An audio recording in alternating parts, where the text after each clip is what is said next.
Hello, mga tropa kids. Eto, si Mang Kanor, ayoko na sanang patulan to eh. Dahil ano to eh, walang kakwenta-kwenta to eh.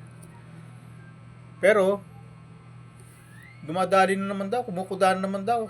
Sabi ni Ma'am Reyna's community, ni Miss Yen. Tapos, yung tungkol yata sa barangay na pag-usapan, kasi hindi ko naman pinapanood yun eh. Ang pinag-usapan daw yata sa barangay, binabalik na naman. Hmm. Sabi ko sa inyo, mga tropa kids eh, hindi titigil yung mga yan eh. Kasi, maraming makareyna na nasa kalingap eh, na ang pagkakaalam nila eh, naagawan sila eh. Kaya pag tinatapik nilang ang pangalan Reyna, talagang dudumugin talaga sila ng views. Kaya sabi ko nga sa inyo, hindi titigil talaga yung mga yan. Titigil lang yung konti, tapos babant na naman. Pagka nasosopla, mananahimik yung mga yan. Tulad nga sabi ko sa inyo, kasalakay, pagtatanggol natin si Reyna. Tapos natin may pagtanggol, matalo sila, tatakbo. Tapos babalik na naman. Ganun yan eh. Kaya tama yung decision ko na na salakay na sila sa mismong kuta nila. Tapos ano kasi ako eh, may may utak pagka-warrior kasi ako eh. Gusto ko laban talaga. Ayoko nung ano eh. Kaya mabuti nga ngayon at si Miss Yen ay nagkaisa na kami na laban na kami. Hindi yung didepensa lang kami na lalaban kami na dumidepensa lang. Ngayon, gusto ni Miss Yen, pasugod na rin. Kasi nakahalata na rin siguro na ganun nga naman eh. Depensa ng depensa, laban kami ng laban sa kadidepensa. Tapos, paulit-ulit lang. No, ngayon, magsasama-sama na kami ngayon. Sugurin na namin yan. Sabi nga nung nasa comment eh, sugod na tayo. Sugurin natin, Miss Yen. Huwag tayong paano sa mga yan. Tapusin natin laban hanggat maaga. At tas ako bahala sa amo nila. Hmm. Lalabanan ko yan ng yung gusto niyang demanda, yung balawran talagang sasapulin ko na pagkatao nila. Total, ni-rest in peace na nila ako eh. Kaya ang target ko talaga, na yan? Hindi ko natatantanan yung mga hinayupak na yan. Talaga sila na target ko. At eto bigyan kita ng magandang issue. Eto, sagutin mo ha. Huwag ka nang puro Reyna naman. Magbal Santos matubang ka naman, tsaka Rab matubang. Pagtanggol mo naman ang amo mo. Ba't tayong pagtanggol ang amo mo? Gusto mo kami makaharap. Pero ang gusto mong itapik si Reyna. Bigyan kita ng magandang topic. Ang itapik mo ganito. Teka lang ha. Singa lang ako.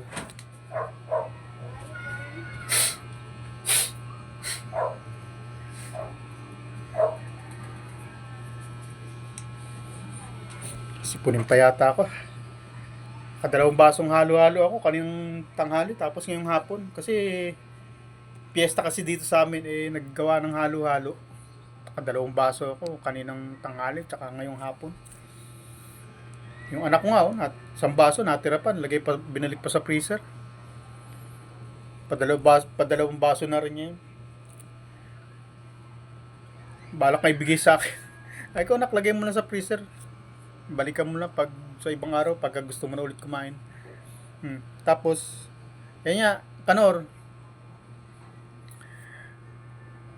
bigyan kita ng magandang issue. Ito kasi may nag-request kasi. May nag-comment. Ito sagutin mo, Kanor, para maganda-ganda sa amo mo. Uma-agree siya sa sinabi ko na si Rab Matubang at si Bal Santos Matubang ay mag-amang bugaw. Kasi si Beyonce ano yan eh, minor yan eh. At ang sabi niya sa comment niya, corrupting minor. Ma'am kalimutan ko mo Hindi kasi ako, ano ko sa cellphone, nakapatay yung isa. Corrupting minor daw. Anak to ka na nak. Nagkukagano ko na makakonsultate. Sige na. Corrupting minor daw. Kasi yung sa issue ko ng bugaw sa mag-ama, iba yun. Iba naman yung pagiging bugaw niyan. Kasi alam ko yung tungkol sa bugaw at naipaliwanag ko na yan.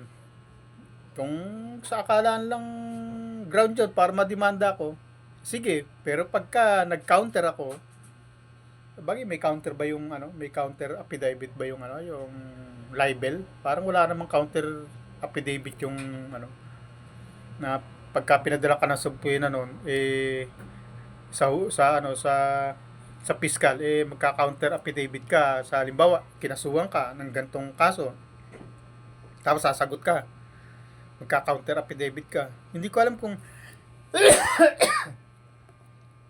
may counter affidavit ang ano yun.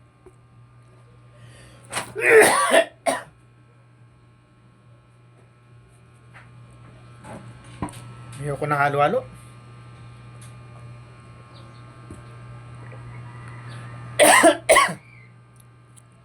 Butuloy ako. Yan na ako kakain ng halo-halo na yan. Pamimigay ko na yan. Ngayon, hindi ko alam kung may kayong counter affidavit ang sa libel. Pero alam ko sa mga kaso-kaso, kapag pinatawag ka sa piskalya, pag pinatawag ka, pinadala ka ng subpoena, may counter affidavit yan. Yung pangunod sa kaso, yung halimbawa, kinasuhan ka ng ganito, na sinabi mong bugaw, sasagot ka. Kaya ako lang naman nasabing bugaw yan, ganun. Yun, ganon. Ewan ko kung merong ganun nun. Malalaman natin yan. Kaya kasuhan nyo na ako. At yan, yun doon sa corrupting minor, may punto siya doon. Kasi,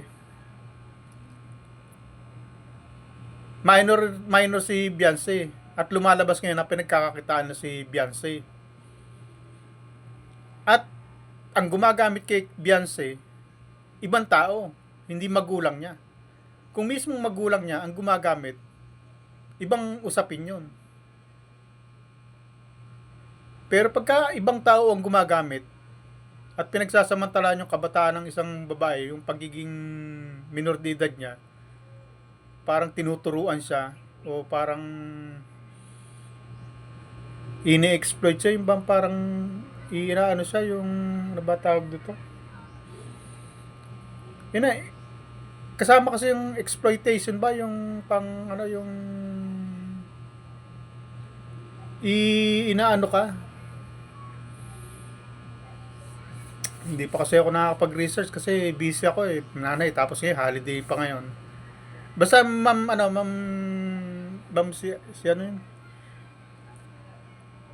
Paki ano yung ano, yung definition ng corrupting minor, pakipaliwanag kasi ako may alam akong ano diyan sa corrupting minors pero hindi ko tumbok ang eksaktong ano niyan.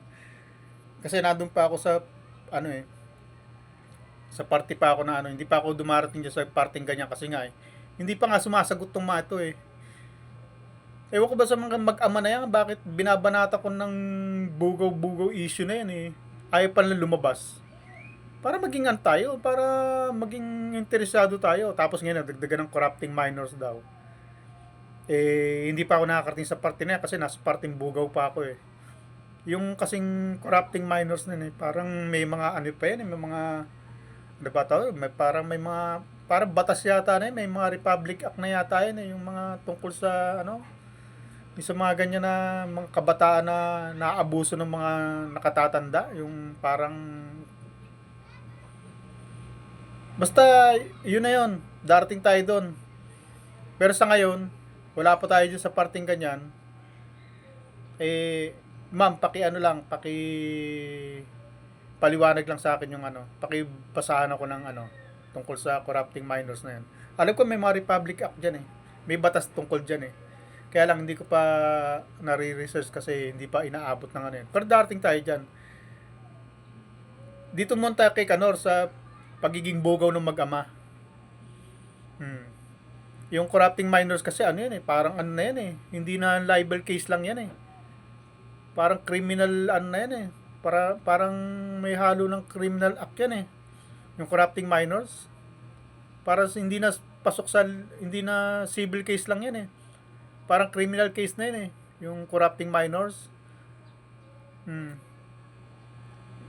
Tsaka natin lalaliman ng ano. Alam kong mas malalim yan. Kasi may, alam mo kung mga parang may Republic Act na yan eh. May ginawa ng batas para dyan eh. Etong ano natin, sa libel muna tayo. Tapos, pakipasan lang sa akin ng anong tungkol sa, pakipaliwanag lang sa akin yung corrupting minors na yan. At medyo lalaliman natin yan. Pero sa ngayon, ito muna si Kanor muna. Basta ma'am, nabigyan ko ng pansin yung sabi mo na corrupting minors ang ginagawa ng mag-ama dun sa mga beneficiary nila na minor de edad. Particular kay Beyonce kasi si Beyonce ang ano ngayon eh, ang naka-highlight ngayon eh, na chinachancingan na ano, para pinagsasamantalanan ni Edo kasi si Edo 29 na yun eh, tapos si Beyonce ano eh, minor eh. Kung dikit-dikitan eh, yung braso parang dumidikit na yata sa dede ng bata eh. Tapos akit sa wall nung Roas Boulevard ba yun? Yung paghawak niya sa ano, sa bewang, pag ganun niya, yung pagbuhat niya, ano na yun eh, parang napagsasamantala ng nga bata eh. Kaya parang dumarating nga tayo sa ganyang parte eh. At palalalimin pa natin yan. Bukod sa pagiging bugaw ng mag-ama, eh nagkakaroon pa ng pagsasamantala sa mga bata. Yan nga, corrupting minors. Parang pagsasamantala na sa bata yan. Yan, dyan tayo papasok sa issue na yan. At pakipasa sa akin ng ano, iba pang detalye. At lilinawin natin yan. Bibigyan natin ng boses yung comment nyo na yan. Ngayon, Kanor, anak ka ng tatay mo? Papansin ka na naman. Ngayon, total pinag-usapan sa barangay ang ini-issue mo. Aba parang gusto mo nang tumbukin tong si Melanie na. Kasi si Melanie, ano yun eh, naka-live si Ma'am Jessica. Oh. Si Melanie, ano yun eh, kaharap mo sa barangay yun eh. At parang gusto mong dun ibalik ang issue eh. Ngayon, edi ibalik mo yung issue na yun. Pero lubos-lubosin na natin. Isama natin si Bal Santos. Idawit mo na. Total, mapapanood mo naman to. Idawit na natin. Sabi mo, boss, gutom na kami eh. Sabi mo, boss, gutom na ako. Wala tayong maganda-gandang issue. Wala na akong pambayad sa utang ko sa home credit. Tumatamlay ang karir namin, tumatamlay ang views namin. Gumawa tayong paraan para ano? Gumawa tayong paraan para magkaroon ng issue. Gumawa tayo ng issue kay Reyna. Kasi yung issue tungkol sa kay Yang Mi, walang kwenta. Yung issue tungkol kay Jomcar, matamlay na. Palasak na, puro ganun lang. Puro Yang Mi, Jomcar. Wala nang kwenta. Wala kaming views. Sabihin mo, bumatake na kamo kay Reyna ngayon para magka-views ako, para magka-revenue ako, sumali ka na rin. Sabihin mo kay Bal Santos, tirahin na natin yan. Si Federico lang naman yan eh, maliit lang naman channel yan eh. Kumbinsin mo yung mag-ama na ano na ako. Dahil pagka nag-content ako sa'yo, tsak nakasama yung Bal Santos tsaka Rab Matubang, hindi po pwedeng ikaw lang. Wala kaya akong views pag ikaw. Alam mo, talakayin natin tungkol sa views. Alam mo, nag-search ako sa ano, sa mga vlog ko. Kapag ang topic ko ay, thumbnail ko ay Kanor, Jobilito, wala akong ano, Naku, sayang. Bye-bye.